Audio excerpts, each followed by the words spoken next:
All right, ladies and gentlemen, welcome back. As I said, I was going to find goddamn texture palette. I have done it. I have located the texture palette, which means that I now, oh bugger, accidentally just tipped out a whole bunch of things out of a, oh shit.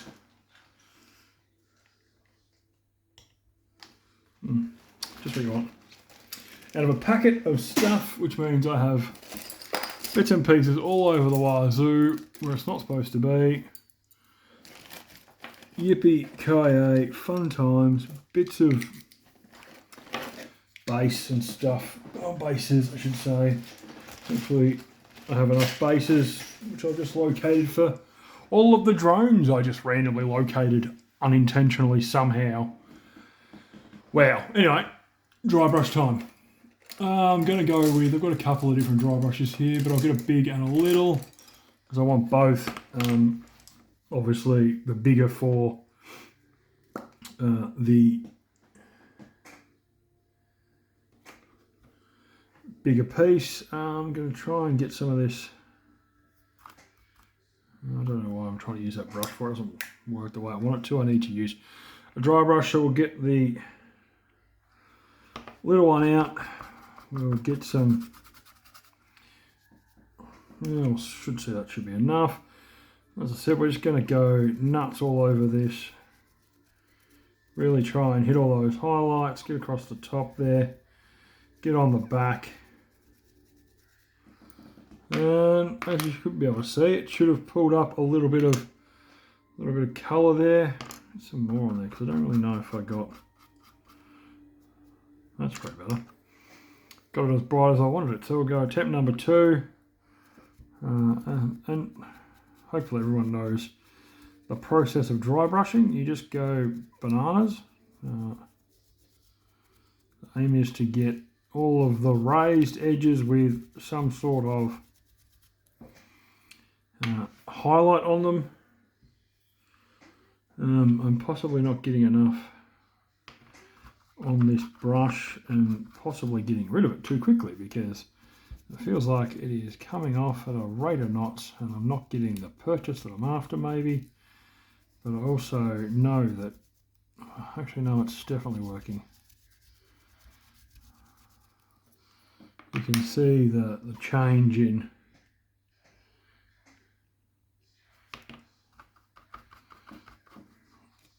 what's going on. So again, oh yeah, this one's a little brighter, that's better. Probably too much on the brush, to be honest. As you can see there, and again across the back, and I definitely know it's coming off because it's ended up on my fingers. It's just I'm not getting enough out of the pot to really be able to work into the brush the way I want it to. I hope to God that it's worked in deep enough now that when I go over this one, I can see that it is popping, and I think it is. And we get on the back here, we work it through, and we've only got one left.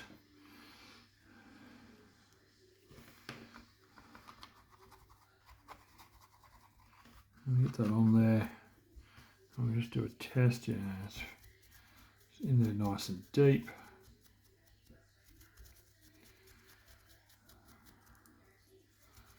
Get over the top there, get over the back here, and we just bang blast through. We go, look at that, sorted. Now I'm going to need a little bit more, so I'm going to go with a bigger dry brush, hoping to get much more on the palette, much more on my hand, so that when I actually go over this, which you can see, it will actually show up nicely.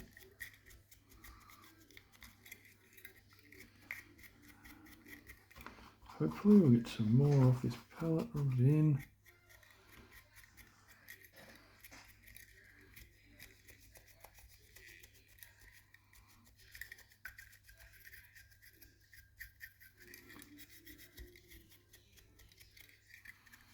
We hope to God that this actually has worked. So while I was a little bit stressed out about it not coming out of the brush properly, it's doing exactly what I need it to do. There's a little bit left on the pellet there, so that's good. So we'll just get into the next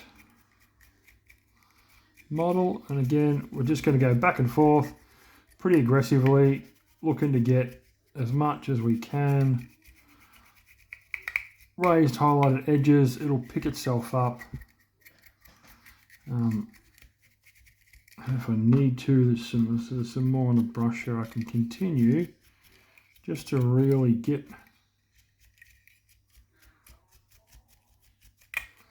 this done, and then really feel like I made some good progress, because you can see that's definitely highlighted that lovely. This part that is obviously fallen out, we will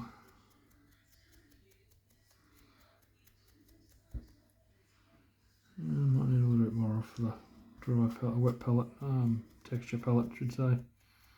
There we go. That can be glued back in and we're done.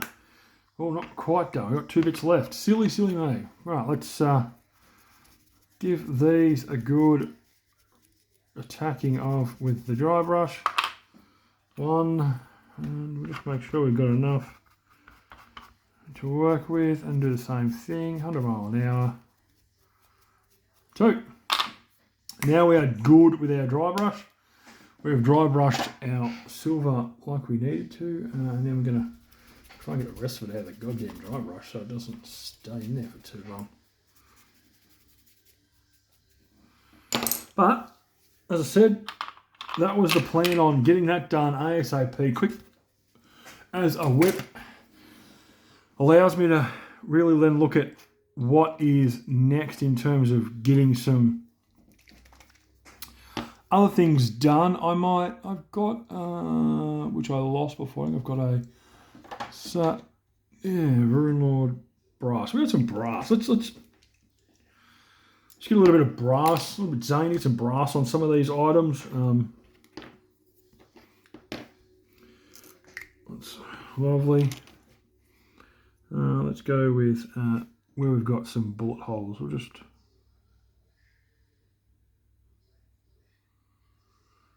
fill that in. These craters.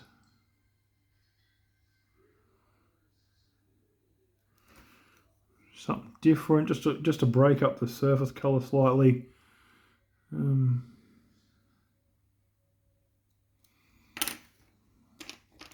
Not every barricade has bullet holes in it, which is fine. So we just, or like the ricochet dings in it. So we'll just go through, and the ones that do, we will break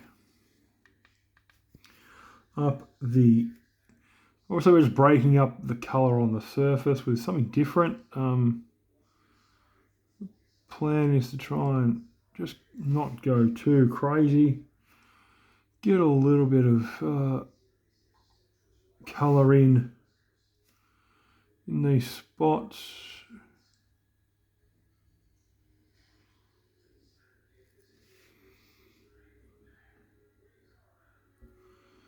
See if it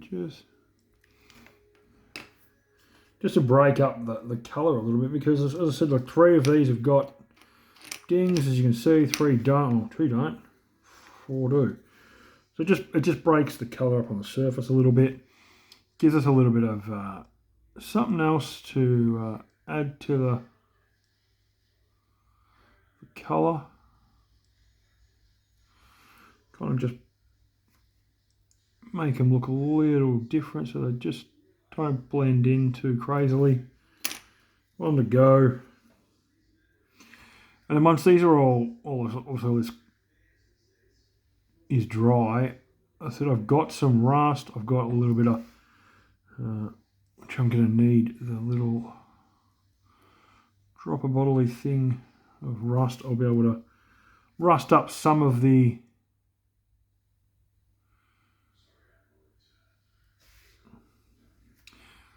bolts, put some oxide on a few of the others, maybe get it into, the corners and whatnot. What do we do here? Let's just do something different. Let's see if we can get some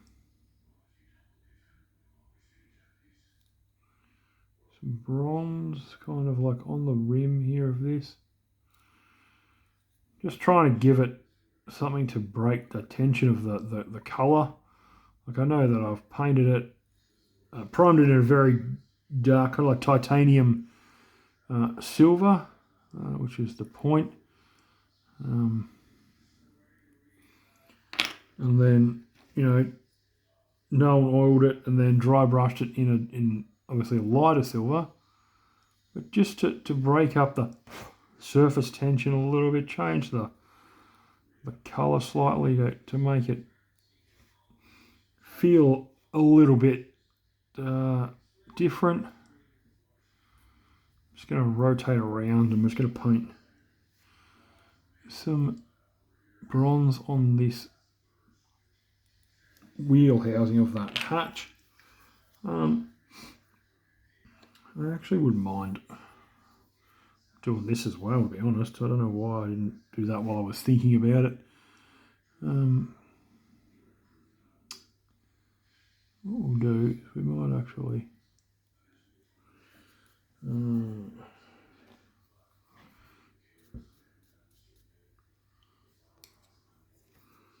see if I can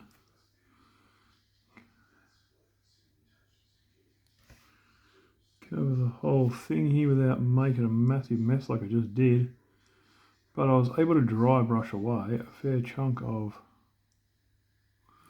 what I attempted to do, as you can see there, to try and pull the colour out of it a little bit. So we'll work on this one too, and then be able to put this back and let it try and dry a little bit. I'm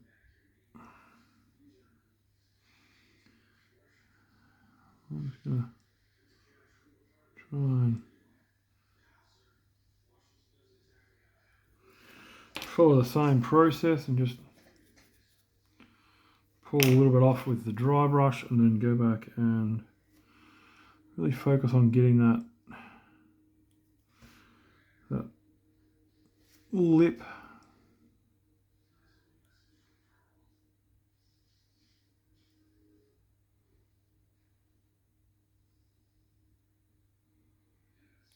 sorted out. Alright, am I going to go crazy with this brass? Maybe I should just whack it in a few more random spots to try and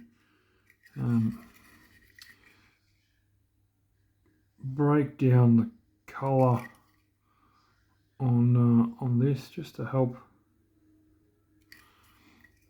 provide a little bit of, as I said, a little bit of difference, a little bit of clarity, make the model somewhat pop and stand out, because hey, there's a lot of different colours on this. We do know that we're going to go in a few other sections and try and put some extra colour on these. I might go around here and make this top pipe here on both sides, give it a lick of this brassy colour. And it's a very, very light light coating. I'm not trying to really plaster it on,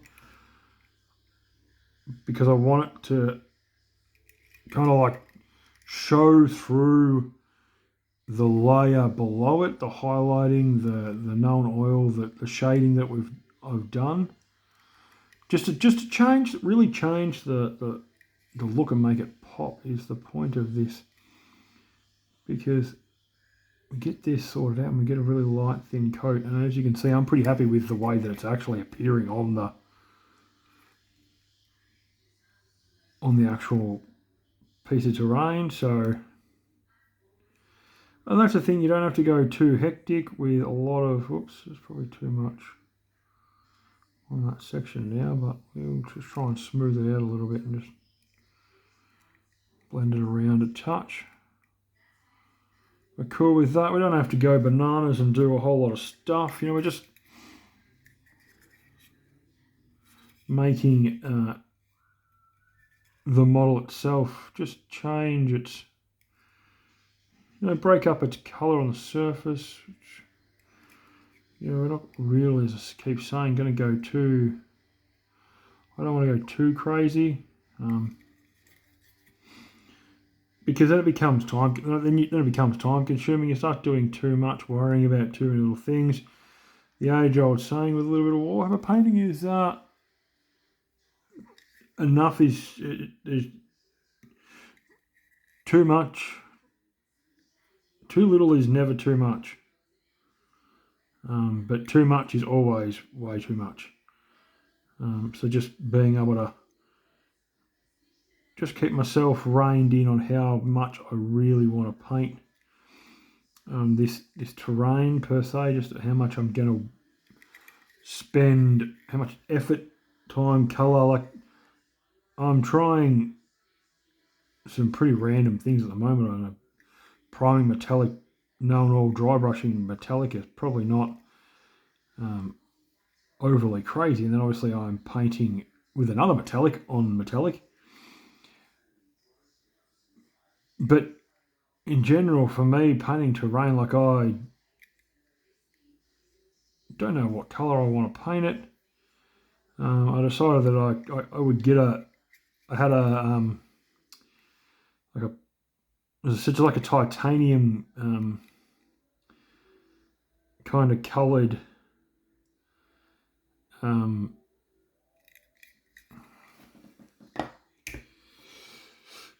piece, and I thought I would try that out, give it a whirl and see what happened.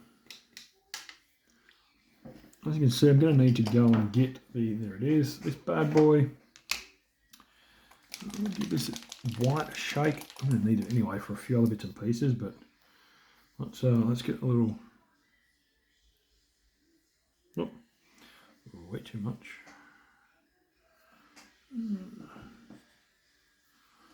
Out of that, I will actually use it on a few different things. Which one is on here? I'm just going to have to be very careful.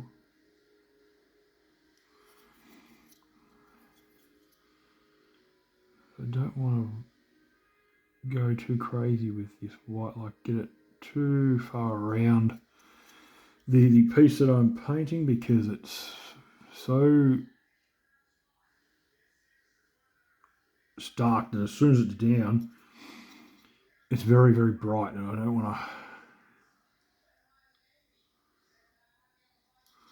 want to go too far.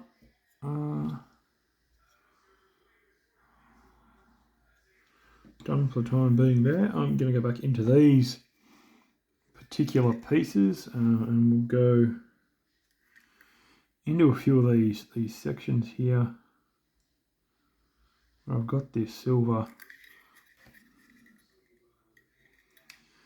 I'm just going to try and push some white around in these spots, so that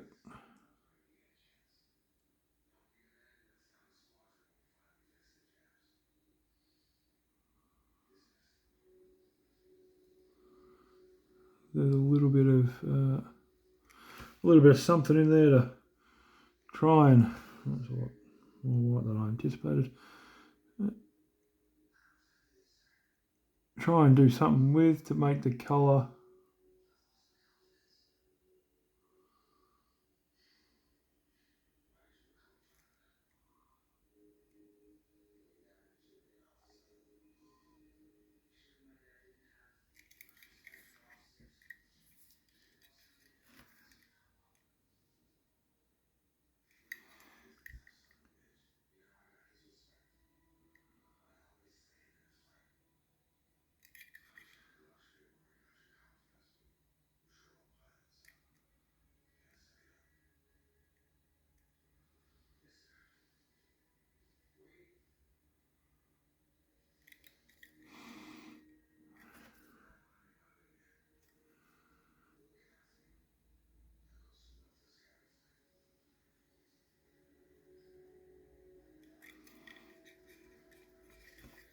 try and get some of this I've always got I always get too much white out in the end. I only need like the slightest little dabble to get all of what I need done.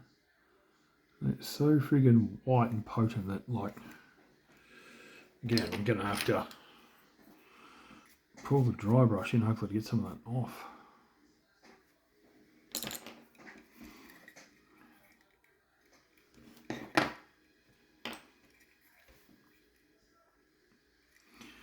But as you can see, just again getting some of this stuff done. I'll paint some. I've got some fluoro neon kind of colours floating around over the back there that I can use to whack in these white spots once the white's dry, to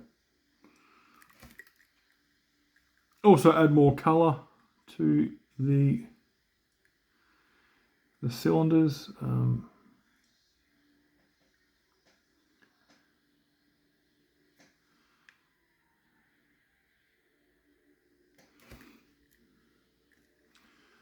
Get these almost done, and then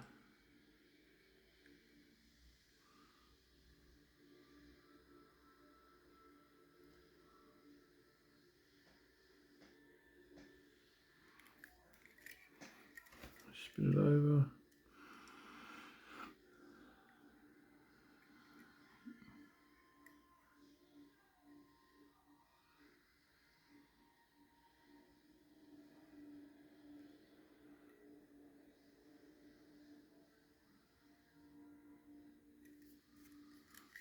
There we go. Crazily enough, that's all the white I needed, and usually as per normal, I have way too much left over. So we'll have a look at some of the crazy colours I was saying before that I've got. So we've got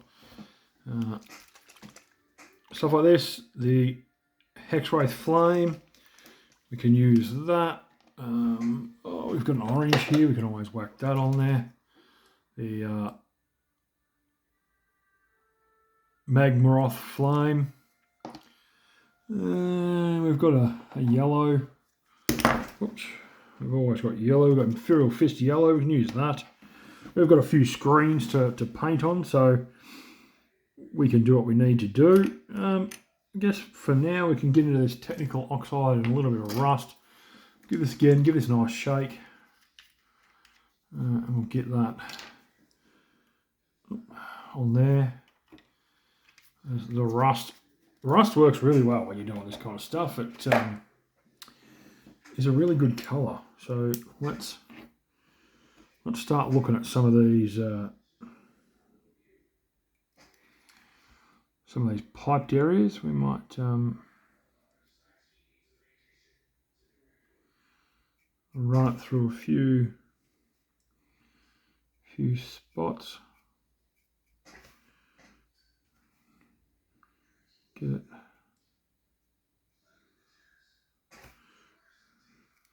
Run it over a few areas.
Just working our way around a few bits and pieces.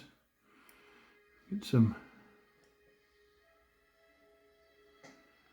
rust in a few spots, and then, as I was saying before, we always say less is more, so we'll just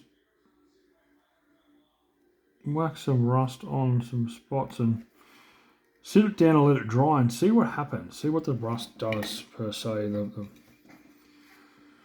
to the way we've put colour down, see if it really builds and dries the way I'm hoping. So if it does, it's gonna give me some nice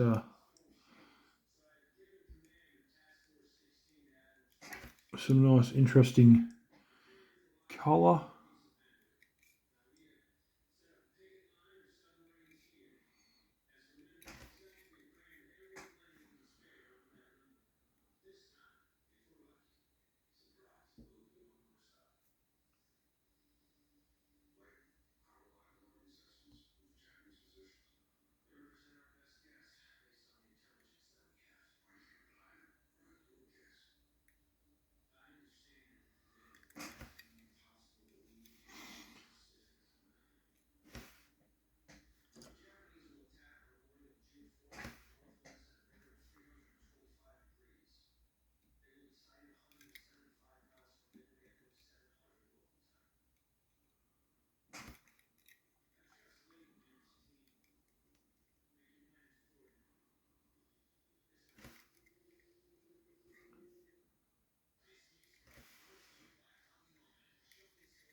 There we go. So again, we've got a little bit of rust stuff down. Just going to work it around in a few different places.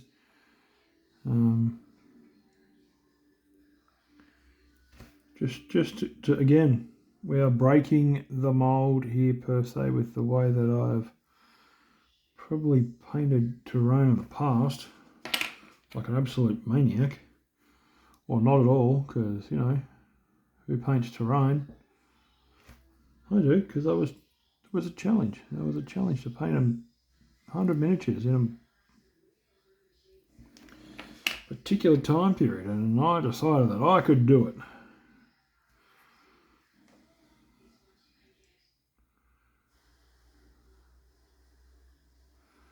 That's